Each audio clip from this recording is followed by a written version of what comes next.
We must be highly delighted to have a global personality like Dr. Shashi Tharoor, Honorable MP, here on the dais of Vagmaya 2014 Media Fest. As we all know that even in this cyber era and era of internet, we Malayalis are often considered as something inferior at many parts of the world and even in India. We know the Malu nomenclature which was given and which is still there, given by, entitled to us by even our northern part of the country. So, those who have penetrated such strong barriers and linguistic and regional defenses have reached the peaks of success like the former President of India, K.R. Narayan, K.P. Keshavamena, Kamala Suraya, Adu Gopalakrishnan, and now we have got a strong eminent successor with us, and here we have that successor with us in the Vagmaya Media Fest. Dr. Tharoor sir, I'm taking the freedom to request you that you should share your views on global media, your perspectives on media to the young journalists, cups of journalism here assembled for Vagmaya 2014. We welcome you.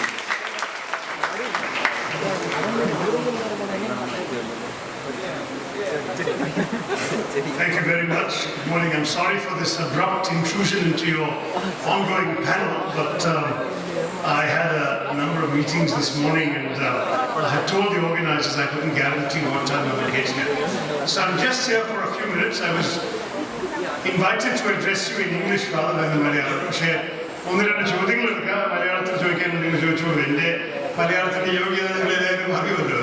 will probably do a better job in English.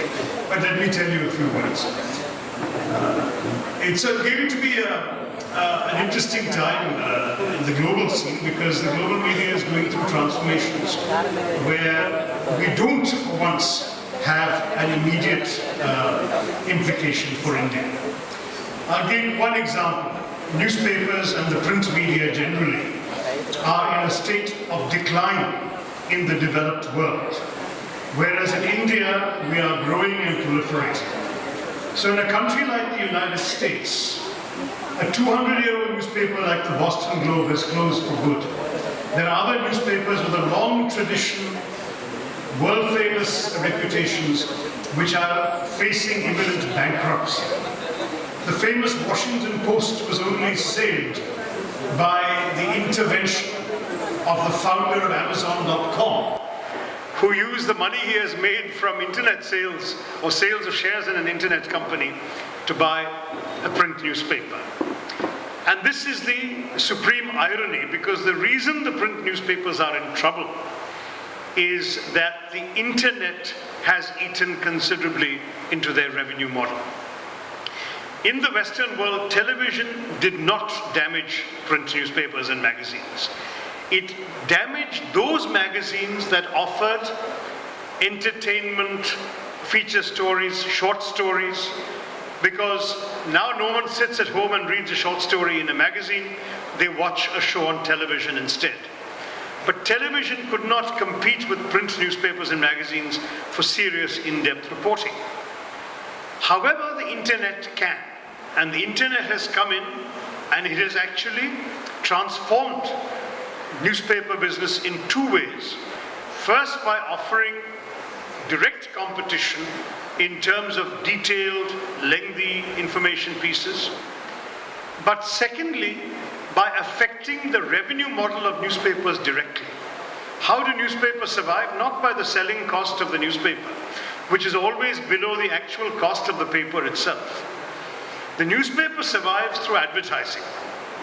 But when it is cheaper and more effective to advertise on the internet, why would you pay money to a newspaper?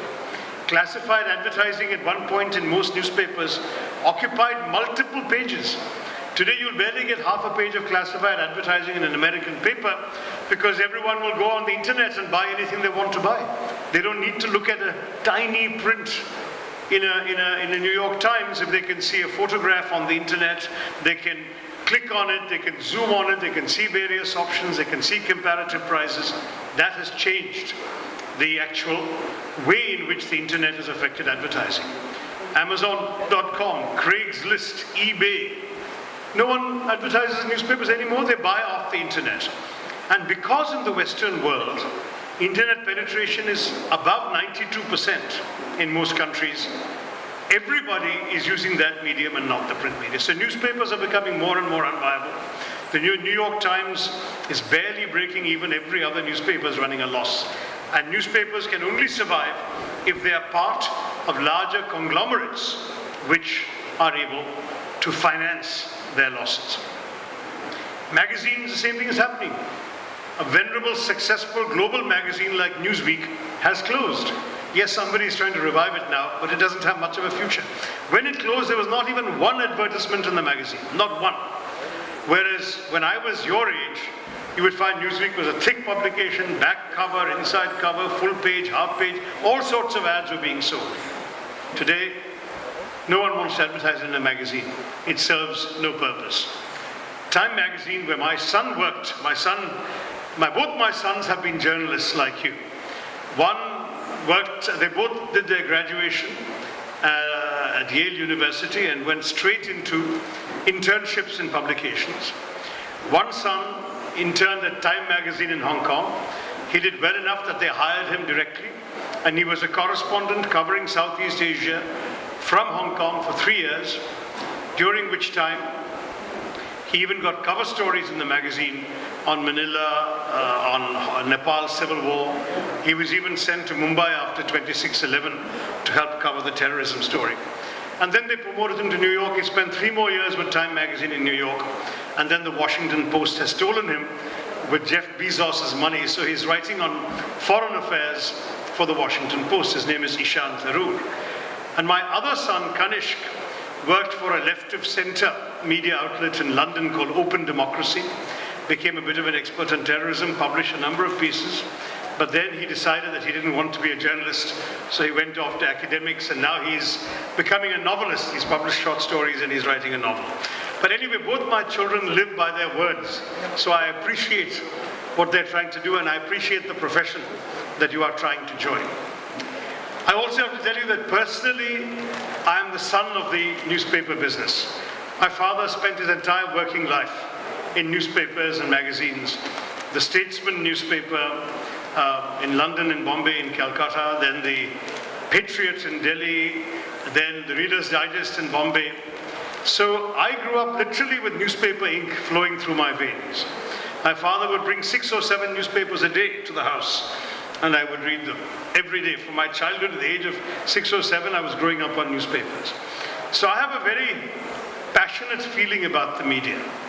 But at the same time, having come back to India after many decades abroad, having lived 2/3 of my life abroad, and being used to the standards of journalistic professionalism there, I have become very concerned with what I have seen in Indian media.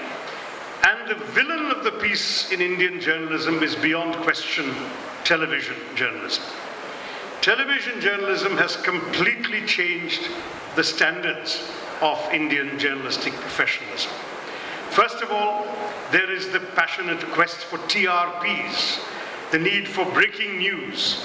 You see, every time they have to break something new, so all sorts of matters are reported. And then when somebody is broken or something is broken, they go on to the next breaking news. And this has created a culture of sensationalism and irresponsibility, which simply would not be tolerated in any other democracy but ours. Ours, and of course, some of our neighbors have learned from us. The Pakistanis are just as bad. One of the basic things you learn in journalism school in the Western world, I don't know if you're taught the same principle here, is to always keep a clear distinction between the reporting of fact, gossip, rumor, hearsay, speculation, analysis, and opinion. Each of these is a different category, and they are treated differently in professional journalism, not on Indian television media. Here they are all mixed up together. You never know what you're hearing is fact or somebody's opinion or simple rumor mongering, speculation, lies, it's all there. And I speak from bitter, painful experience because I have been the victim of this myself in my 5 or 6 years.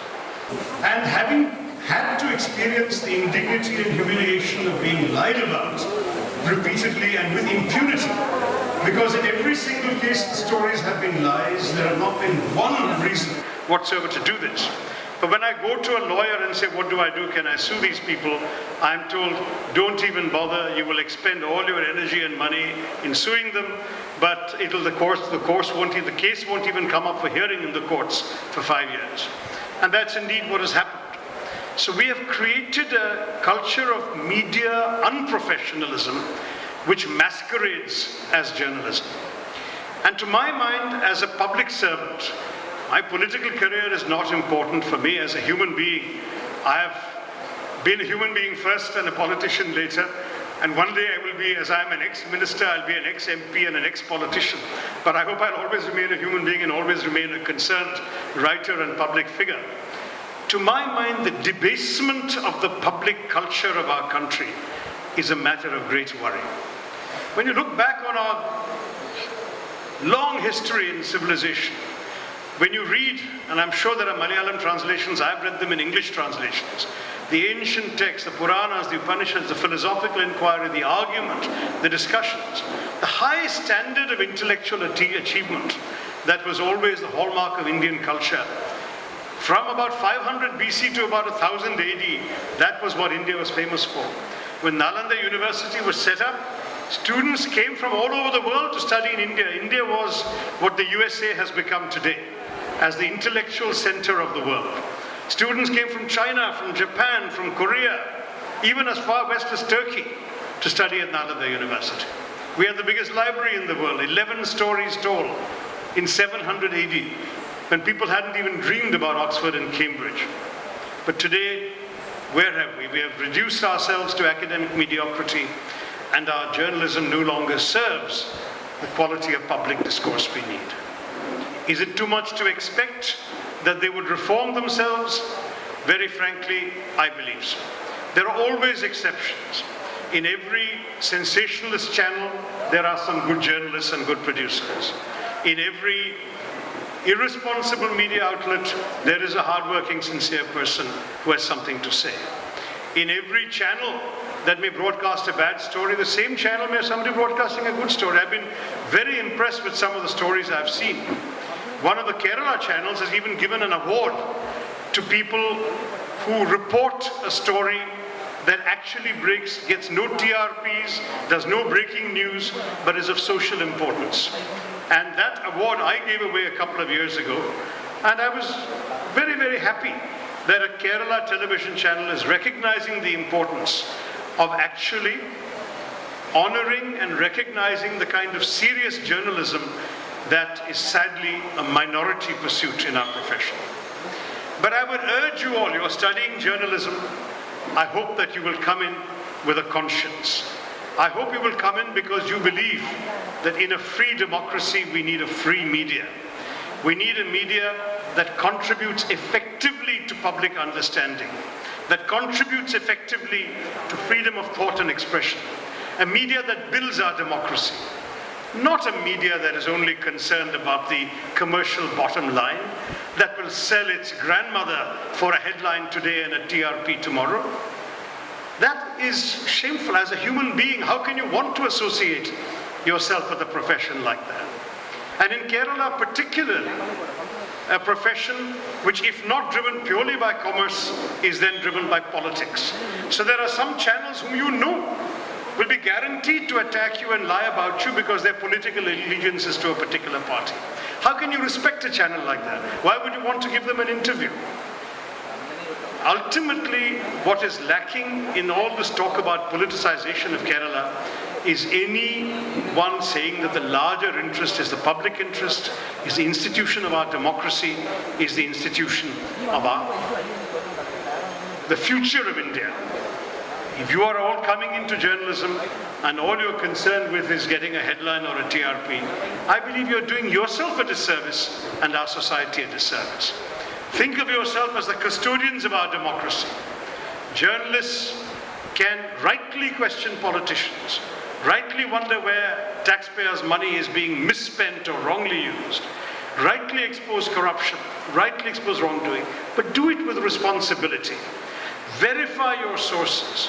Make sure you have facts to report and not just people's gossip or opinions.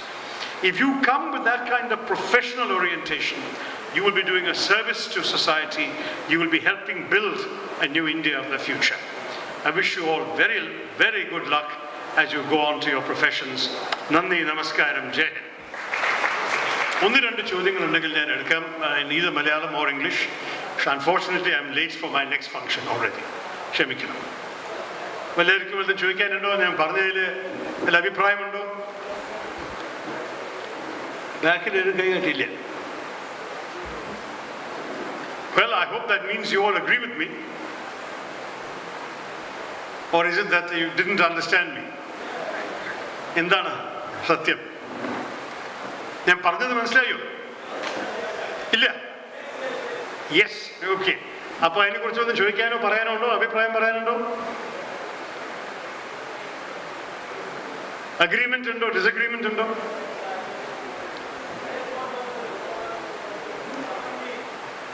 There's a mic. Among the English news channels, I just want your opinions. Who can you call the best news anchor we have now? I would not pick on any individual simply because nobody is perfect and only some are largely avoidable.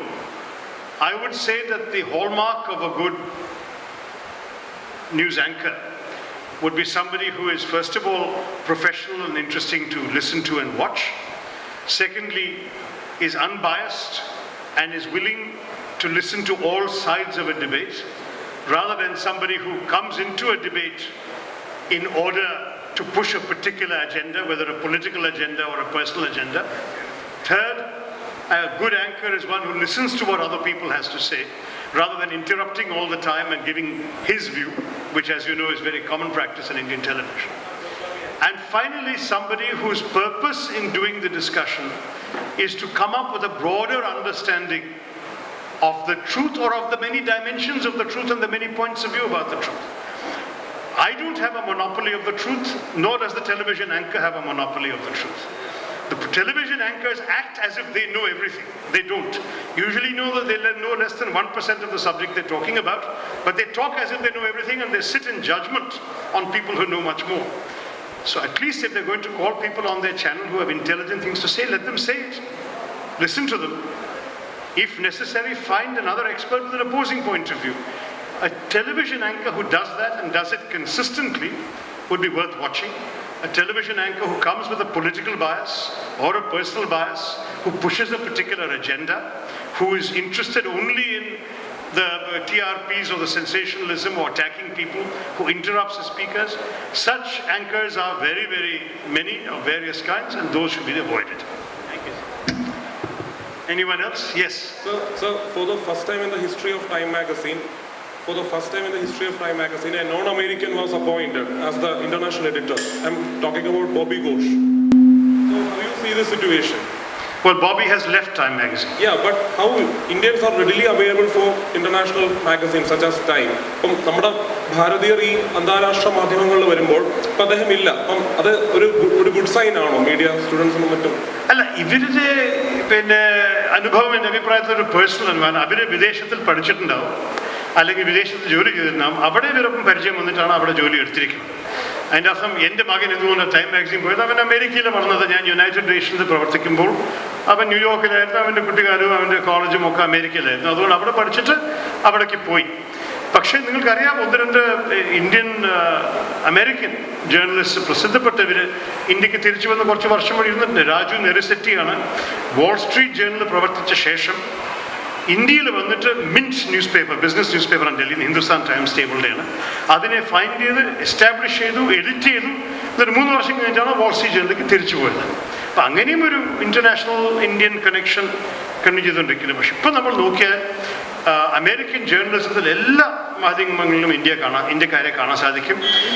പിന്നെ Bobby Ghosh international editor ആയിരുന്നു. ഇപ്പോൾ അദ്ദേഹം സ്ഥലം വിട്ടുപോയി. Time മാഗസീൻ്റെ സ്ഥിതി കുറച്ച് മോശമാണ്. പിന്നെ ഫരീദ് സക്കാരിയ ഒരു പ്രസിദ്ധപ്പെട്ട പേരാണ്, കോളംനിസ്റ്റായിട്ട് ടൈം മാഗസീൻ ഇപ്പോഴും. പിന്നെ അദ്ദേഹം അതിന് മുമ്പ് ന്യൂസ് വീക്കിൻ്റെ ഇൻ്റർനാഷണൽ എഡിറ്ററായിരുന്നു ഫരീദ് സക്കാരിയ. പിന്നെ ടെലിവിഷനിൽ കുറേ ഇന്ത്യൻ പേരുകൾ, കുറേ 2-3 ഇന്ത്യൻ പേരുകളുണ്ട്, ഇപ്പോൾ ആങ്കേഴ്സായിട്ടും വന്നിട്ടുണ്ട് അമേരിക്കൻ ന്യൂസ് ചാനൽസ്. അപ്പോൾ എന്താണ് ഒരു സ്ത്രീയുണ്ട്, ഇപ്പോൾ എനിക്ക് പേര് ഞാൻ ഇവിടെ താമസിച്ചത് 7-8 വർഷമായി, അതുകൊണ്ട് എല്ലാ പേരുകളും വരുന്നില്ല. പക്ഷേ ഇന്ത്യൻ മുഖങ്ങളുടെയും ഇന്ത്യൻ പിന്നെ ഒച്ചയുടെയും ഒരു സാന്നിധ്യം വെസ്റ്റേൺ മീഡിയയിൽ കാണുന്നതിന് ഒരു സംശയവും വേണ്ട. BBC-യിൽ വരാൻ തുടങ്ങിയിട്ട് കുറേ വർഷമായി. BBC ആങ്കേഴ്സ് ഒരു 10-20 വർഷം മുമ്പ് നിഷ പിള്ളെ ഒരു പ്രധാനപ്പെട്ട ഒരു ടെലിവിഷൻ ആങ്കറായിരുന്നു. അവർ റിട്ടയർ ചെയ്ത് മാറി. പക്ഷേ അതുപോലെ കുറേ പിന്നെ ഇന്ത്യൻ ടെലിവിഷൻ ജേർണലിസ്റ്റും ആങ്കേഴ്സും BBC-യിൽ കാണാൻ സാധിക്കും, BBC വേൾഡ് സർവീസിൽ പ്രത്യേകിച്ചിട്ട്. അപ്പോൾ അങ്ങനെ ഒരു സംശയം വേണ്ട. നമ്മളുടെ ഇൻ്റർനാഷണൽ മേഖലയിൽ ഇപ്പോൾ ആ പണ്ട് കാലത്തെ പോലെ ഒരു റേഷ്യൽ ഡിസ്ക്രിമിനേഷൻ ഞാൻ കാണുന്നില്ല. ഇന്ത്യക്കാർക്ക് അവസരം കൊടുക്കുന്നുണ്ട്. അവർ അവിടെ പഠിച്ച് വന്ന് അവർ ഭാഷ സംസാരിക്കാൻ അറിയുന്നുണ്ടെങ്കിൽ അതിന് ഒരു പ്രശ്നമുണ്ട്, അവർ ജോലി കിട്ടാൻ. ഇന്ത്യയിലത്തെ ഇൻ്റർനാഷണൽ സ്റ്റാൻഡേർഡ്സ് ഇപ്പോൾ ചിലവർ വിദേശത്ത് പഠിച്ച് വന്നിട്ട് ഇവിടെ ചെയ്യുന്നുണ്ട്. പ്രിൻറ്റ് മീഡിയയിൽ നമ്മുടെ ചില പ്രിൻറ്റ് പബ്ലിക്കേഷൻസ് വേൾഡ് ക്ലാസ് സ്റ്റാൻഡേർഡായി കാണാൻ സാധിക്കും. കാരവാൻ എന്ന് പറഞ്ഞൊരു മാഗസീൻ്റെ ലോങ് ഫോം ജേർണലിസം എൻ്റെ അഭിപ്രായത്തിൽ ലോകത്തിലെ ഇംഗ്ലീഷ് ഭാഷയിൽ ഇതിനെങ്ങാട്ട് ബെറ്റർ സ്റ്റാൻഡേർഡ് കിട്ടാൻ സാധിക്കില്ല. പക്ഷേ ഇവർ നമ്മളെക്കുറിച്ച് എഴുതുന്നു, ഇന്ത്യയെക്കുറിച്ച് എഴുതുന്നു. പിന്നെ മറ്റേവർ ന്യൂയോർക്കർ മാഗസീനൊക്കെ ന്യൂയോർക്കിനെ കുറിച്ച് എഴുതുന്നു. പക്ഷേ ഹൈ ക്വാളിറ്റി ജേർണലിസം കാരവാനാണ് ഇംഗ്ലീഷിൽ കാണുന്നത്. പക്ഷെ അതേപോലെ ചില ന്യൂസ് പേപ്പേഴ്സിലും നല്ല ആർട്ടിക്കിൾസ് കാണാൻ സാധിക്കും. ഇന്ത്യൻ എക്സ്പ്രസ്സിലും പിന്നെ പ്രത്യേകിച്ച് ഞാൻ കൂടുതൽ ചൂണ്ടിക്കാണിക്കുന്നില്ല. പക്ഷേ English language news papers and മാഗസീൻസിൽ ഔട്ട്ലുക്കിലത്തെ ചില എസ്സേകൾ, പിന്നെ ഓപ്പൺ മാഗസീൻസിലെ പണ്ടത്തെ ഓപ്പൺ മാഗസീൻ പ്രത്യേകിച്ച് ചില കാര്യങ്ങൾ ഇങ്ങനെയൊക്കെ ഉണ്ടായിരുന്നു. പക്ഷേ എല്ലാം അൺഈവൻ ക്വാളിറ്റിയാണ്. ഒരേ ഇന്ത്യൻ എക്സ്പ്രസ് ഒരു സെൻസേഷണലിസ്റ്റ് ഹെഡ്ലൈനും കാണും ഫ്രണ്ട് പേജിൽ. അവർക്കും അവർ പേപ്പർ വിൽക്കിടുന്ന ഒരാവശ്യമാണല്ലോ. അപ്പോൾ ആ മെൻറ്റാലിറ്റി അത് ടെലിവിഷനിൽ പ്രത്യേകിച്ച് മോശമായിരിക്കുന്നത് കാരണം ടെലിവിഷനിൽ പിന്നെ കമേഴ്ഷ്യൽ വയബിലിറ്റി ഇല്ല. പല ടെലിവിഷൻ ചാനൽസും നഷ്ടത്തിലാണ്. അതുകൊണ്ട് അവർക്ക് എങ്ങനെയെങ്കിലും TRP-നെ കൂടിയിട്ട് അവർ അഡ്വർടൈസിങ് റേറ്റ്സിന് കൂട്ടാൻ വേണ്ടിയിട്ട് അവർ ഈ നുണയൊക്കെ പറയുന്നത്. അതാണ് അവരുടെ ഒരു കമേഴ്ഷ്യൽ കൾച്ചർ. പക്ഷേ ഇപ്പോൾ പ്രിന്റ് മീഡിയ അവർ ഇമിറ്റേറ്റ് ചെയ്യുന്നു. It's just a question raised out of curiosity. Being a Keralite as well as one who represented UN, who will you cast your vote for? The Kerala model journalism or the international model journalism? And can you just state why? Well, for the reasons I already mentioned, the answer is obvious. First of all, I don't think there is a Kerala model of journalism, because I think that journalism worldwide should only have one model, which is professionalism, lack of bias, separation between fact and opinion and gossip, desire to inculcate knowledge and awareness in the audience, the reader, the listener, the viewer. That's journalism everywhere. There is no separate model. The Kerala practice of journalism, I believe, suffers from the following deficiencies. First, massive politicization. There are some newspapers and some channels which you know are committed to a particular political party or a particular point of view, and you know you cannot trust them when it comes to attacking their enemies, beyond any shadow of a doubt. So there is no point treating it as journalism. To my mind, some of these channels, I will not name them, they're pretty obvious to you, are simply propaganda arms for their political point of view. They're not journalism. They're using the tool of journalism in order to push their political propaganda. Second flaw is this complete sensationalism and lack of respect for the truth or for the separation of facts, verifiable reported facts, from gossip, speculation and innuendo. The merging or morphing of news stories with discussion shows is a classic example across all television in India of this problem. Normally, a discussion show is very clearly separate from a news program.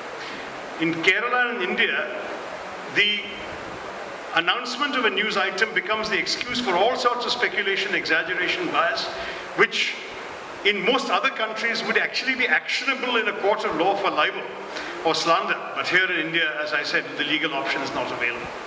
So there is a failure, it seems to me, in the practice, not in the model, in the practice of much of Indian journalism and in Kerala journalism, to respect the basic tenets of journalistic ethics and journalistic principle. What in America would be called journalism 101. You know, journalism 101 is the 5 basics are what, why, where, how, when.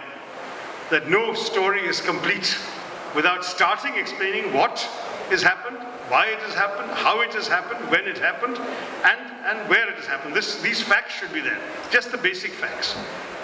But at at the same time, the second part of Journalism 101 is you do not mix that up with your theories. If the New York Times ever carries an opinion on a news page, it has a separate indentation saying opinion. It never mixes up opinion and news. Whereas in our media, that mixture is routine. And not just opinion, often gossip, speculation, fact, hearsay, news, all mixed up together, so the reader is left confused. I'll tell you one particular episode, though I don't want to single out one newspaper. It is bad, but not the worst.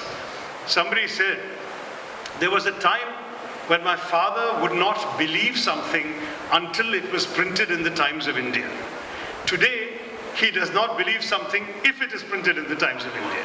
That is the difference that we have seen, the declining of Indian journalism in the last 20, 30 years.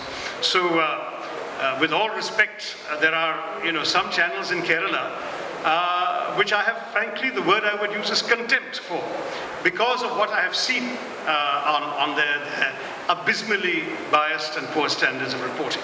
Now, as a public servant, I have to tolerate a lot of things. But at the same time, as an individual, a writer, a thinker, somebody who has seen journalism around the world, somebody who has grown up, as I said, with the media. I have had newspaper ink in my hands at the age of 7. I have been involved. I have known a number of journalists and editors since my childhood. I feel entitled to make a personal comment, not on behalf of any party or any political, just as an individual, a consumer of news, that I believe that we as the Indian public and Indian democracy deserve to be served better by our media than we are being served today. That is my parting thought to you. I hope that you, the younger generation, will come into our media and improve the standards of it. Good luck in your future career. Thank you. Thank you so much, Tharoor sir. And before you leave, I request you on behalf of Vagmaya 2014 to receive a memento from Sri Sudhi Jabbar, Managing Director of our college.